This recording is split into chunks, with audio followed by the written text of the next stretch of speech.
la République démocratique du Congo, notre pays, nous avons aujourd'hui plus d'1 milliard de dollars américains en réserve.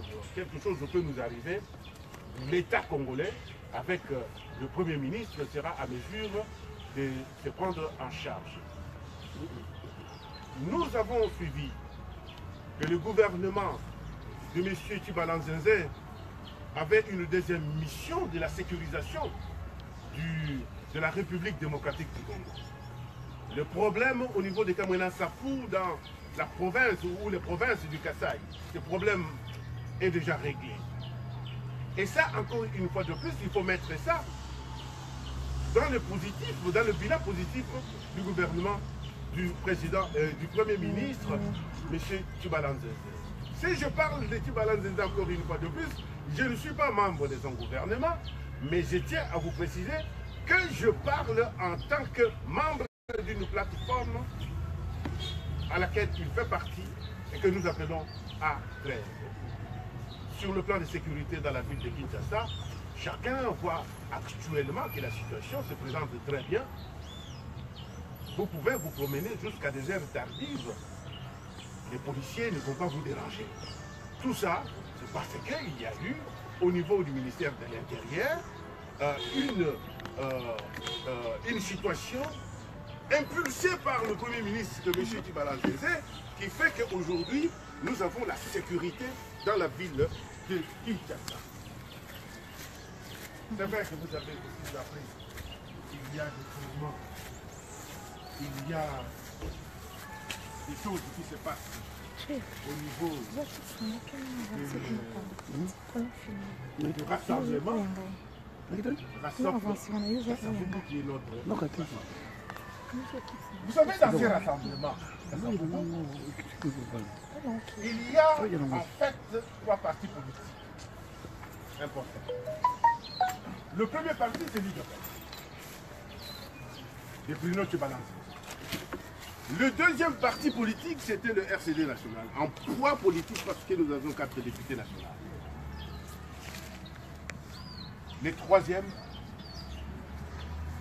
c'est l'ensemble de tous les autres partis politiques parce que dans ces regroupements, il y a même des partis politiques qui n'ont pas un seul député. Mais vous ne pouvez pas aujourd'hui essayer de déstabiliser un gouvernement qui est dirigé par M. Bruno Tshibalanzenzé, qui fut désigné Premier ministre par le président de la République sur la liste de 5 candidats que le rassemblement avait proposé. C'est pourquoi nous disons tout simplement, vous avez suivi avec brio la déclaration de la décision prise par le CNSA. Je tiens à vous préciser, le CNSA ne peut pas se substituer au ministère de l'Intérieur qui gère les partis politiques. Les partis politiques en République démocratique du Congo sont gérés par le ministère de l'Intérieur qui les agrée et qui les contrôle. Le CNSA avait pour mission aussi de veiller au dédoublement des partis politiques. Mais nous constatons avec regret que depuis 2001, il y a le parti comme l'UDPS qui était déjà dédoublé. UDPS Kibasa et UDPS Tshisekedi. Le rôle du CNSA aujourd'hui, c'est de chercher à trouver la calmie, la sérénité. Parce que nous devons aller aux élections. Ce n'est pas de mettre de l'huile sur le feu. Nous constatons aussi, malheureusement, sur ce point, que le CNSA n'a pas fait son travail. C'est pourquoi autrefois, quand je vous disais qu'il faut absolument encadrer notre jeune frère Joseph Olengankoy pour l'aider à comprendre la mission qui lui est assignée, les gens pensaient que c'était une exagération de ma part. Aujourd'hui, il a jeté les doutes dans l'esprit collectif des citoyens congolais. Mais lorsque vous lisez la décision prise par les CNSA, au niveau de la conclusion, ils disent qu'ils ont fait la recommandation. Qu'est-ce que c'est une recommandation en droit? Parce qu'il faut que je me réfère toujours au professeur Vundoawe, qui lui essaye de nous donner surtout de la matière quand on parle du droit administratif. La recommandation, c'est un avis. La recommandation, c'est un souhait. Donc, en fait, le CNSA fait un souhait et demande au ministère de l'Intérieur si il peut s'organiser pour voir comment tel ou tel parti politique. Alors qu'au niveau de la gestion des partis politiques, au niveau du gouvernement, l'option avait déjà été levée pour laisser les 3 partis politiques qu'on appelle UDPS de s'engager aux élections. Donc au moment où je vous parle, la décision du CNSA n'a aucune valeur. Parce que tout simplement, l'option a déjà été levée au niveau du gouvernement où les 3 partis politiques vont s'engager aux élections pour que le meilleur gagne. Le CNSA ne peut pas se substituer à la justice dans notre pays. Le CNSA, c'est une institution d'appui à la démocratie, comme la CENI, comme CESAC. Ces institutions d'appui à la démocratie ne peuvent pas se substituer à la justice, d'autant plus que les partis politiques précités sont en justice. Le CNSA ne peut pas venir s'intercaler pour donner sa position. C'est pourquoi, encore une fois de plus, je vais demander, emboîter le pas à notre ami Jean-Pierre Lissanga Bonganga, son Excellence Monsieur le Ministre, pour constater l'incompétence de M. Joseph Olenga-Nkoy dans ses fonctions et demander sa démission. Donc aujourd'hui, défend la presse de la République démocratique du Congo, Roger Lumbala demande la démission de M. Joseph Olenga-Nkoy au niveau du CNSA et au niveau du rassemblement. Nous demandons pardon au peuple congolais pour avoir fait confiance à ces messieurs. Parce que aujourd'hui, les citoyens congolais voient que M. Olenga-Nkoy ne peut pas gérer une grande institution comme celle-là. C'est pourquoi, conformément à l'arrangement particulier, qu'est-ce que c'est l'arrangement particulier? Après la signature de l'accord du 31 décembre 2016, nous avons procédé à la signature de l'arrangement particulier. L'article 8 de l'arrangement particulier parle de la sécurisation du gouvernement. Qu'est-ce que cela veut dire? C'était une couverture pour empêcher même une motion de censure au niveau de l'Assemblée nationale. Parce qu'à tout moment, l'opposition n'a pas la majorité au niveau de l'Assemblée nationale. À tout moment, la majorité au sein de l'Assemblée nationale pouvait déposer une motion de censure pour faire tomber le gouvernement. C'est ainsi qu'il y a eu un esprit qui a dégagé la lettre.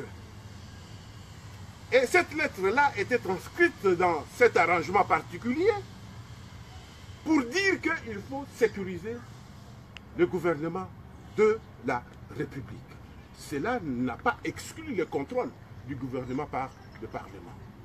Et comme par malheur, M. Joseph Olenga-Nkoy, il avait signé cet arrangement particulier et je ne pense pas qu'il l'avait lu avant de l'avoir signé.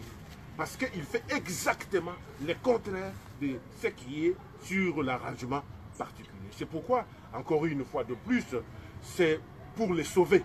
Quand on demande officiellement sa démission, c'est pour l'aider à ne pas humilier la République démocratique du Congo avec tout ce qu'il a comme comportement et agissement. Pour ce qui concerne l'avenir de notre pays, nous devons faire confiance. Aujourd'hui, tous les acteurs politiques, même hier, qui disaient qu'il fallait absolument aller dans la rue pour obtenir le soulèvement populaire, aller dans la rue pour obtenir une transition sans Joseph Kabila sont d'accord avec les élections.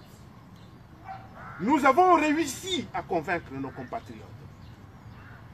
Quelquefois, il faut laisser un enfant se brûler les doigts pour qu'il puisse comprendre que le feu est très dangereux. C'est ainsi que vous avez vu les amis qui sont allés dans la rue.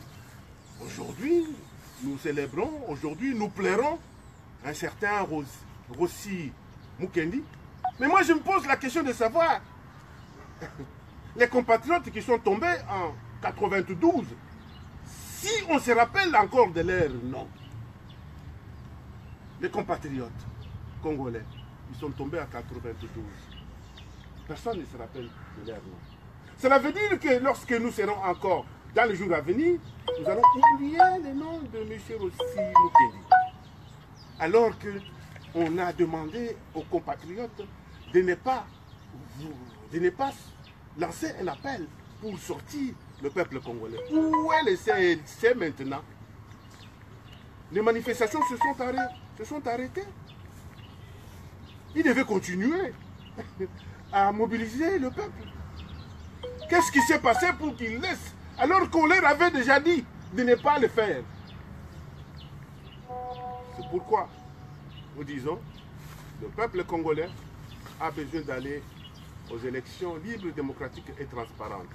Dans notre pays, nous n'avons pas une crise politique, mais nous avons une crise de légitimité. Je vous remercie. Bien, maintenant on va passer à une étape importante, les questions-réponses. Merci. Jean-René Lomoki de la télévision, M. Roger Lumbala. Nous vous avons suivi avec grand intérêt. Quelqu'un dirait même que vous devenez porte-parole de Bruno Tshibala, ce qui n'est pas le cas. J'ai deux petites questions. La première question, c'est d'abord par rapport à des missions assignées à ce gouvernement, notamment l'organisation des élections.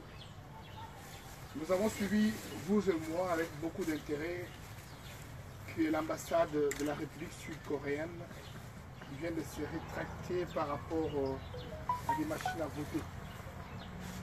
Le porte-parole de la CENI est revenu là-dessus pour dire que c'était un contrat signé avec une entreprise privée.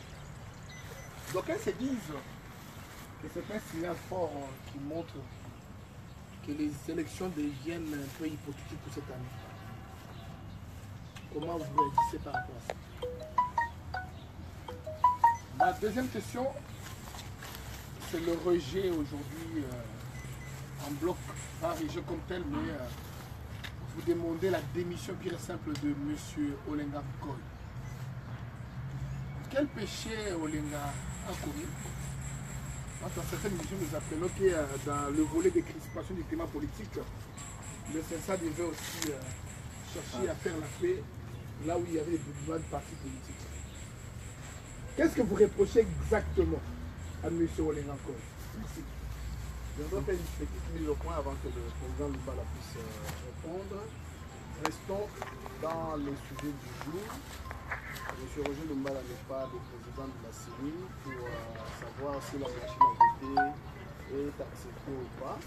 Restons dans le sujet. Il a donné les 3 points. Restons sur ces 3 points. Parce qu'on a le temps, on n'a pas assez de temps. Bientôt c'est 14 h, il y a des rédactions qui sont déjà pour le conseil de rédaction à 14 h. Donc, nous prenons 3 questions, après on revient. Oui, bien. Oui.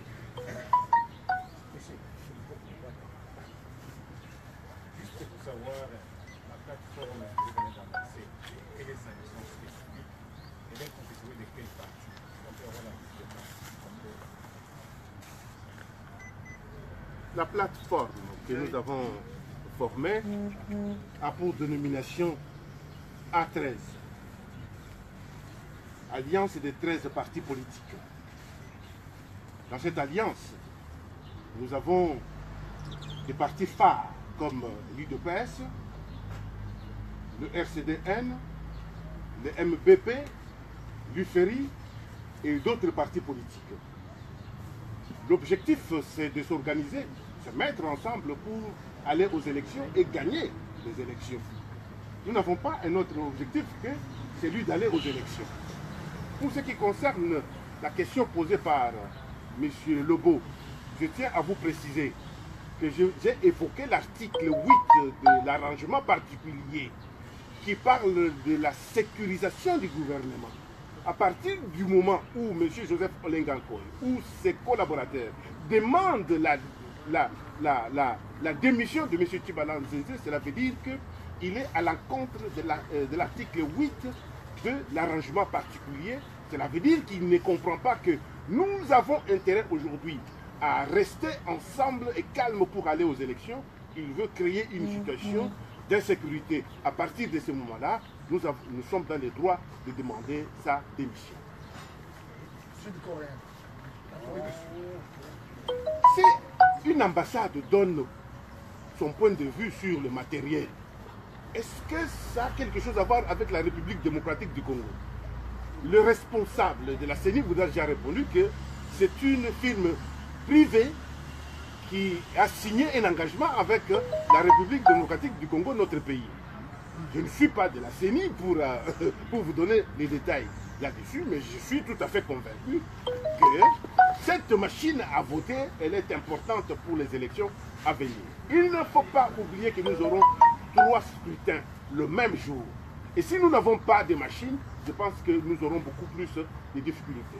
C'est pourquoi moi, j'ai soutenu la loi électorale, je soutiens la machine et j'ai comme l'impression que tous les acteurs politiques aujourd'hui soutiennent la loi électorale et veulent aller déjà aux élections. Vous avez appris, il y en a en Afrique du Sud, en France, je ne vais pas citer leurs noms, qui commencent à s'organiser dans des plateformes uniquement pour aller aux élections.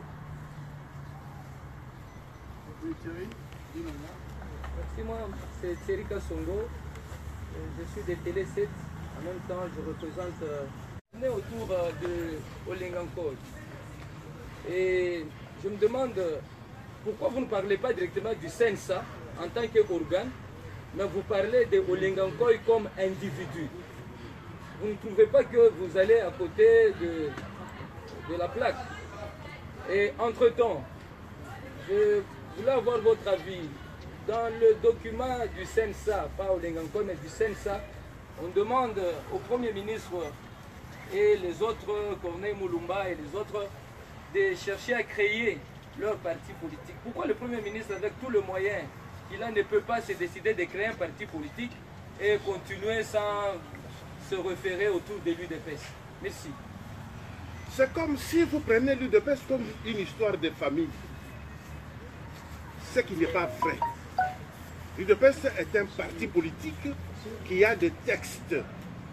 Et savez-vous combien de personnes sont mortes pour ce parti politique? À Beni, à Butembo, à Kurukwata, à Badengaïto, à Salate Molokai, dans toute la République démocratique du Congo, et vous voulez réduire ces partis politiques au niveau des familles. C'est un malheur pour la République démocratique du Congo. On dirait que quand on veut respecter les textes dans notre pays, on est contre une famille. Pourquoi voulez-vous que M. Bruno Tshibala, qui a passé 35 ans aux côtés de M. Etienne Tshisekedi, aujourd'hui, puisse aller créer son congrès? Mais encore une fois de plus, Roger Lumbala ne peut pas se mixer dans une histoire intérieure d'un parti politique. Mais comme ça nous concerne tous, parce que moi j'ai soutenu aussi le président Etienne Tshisekedi. Nous voulons absolument qu'ensemble nous puissions gagner demain. On l'avait prédit. Si nous nous sommes séparés, c'est parce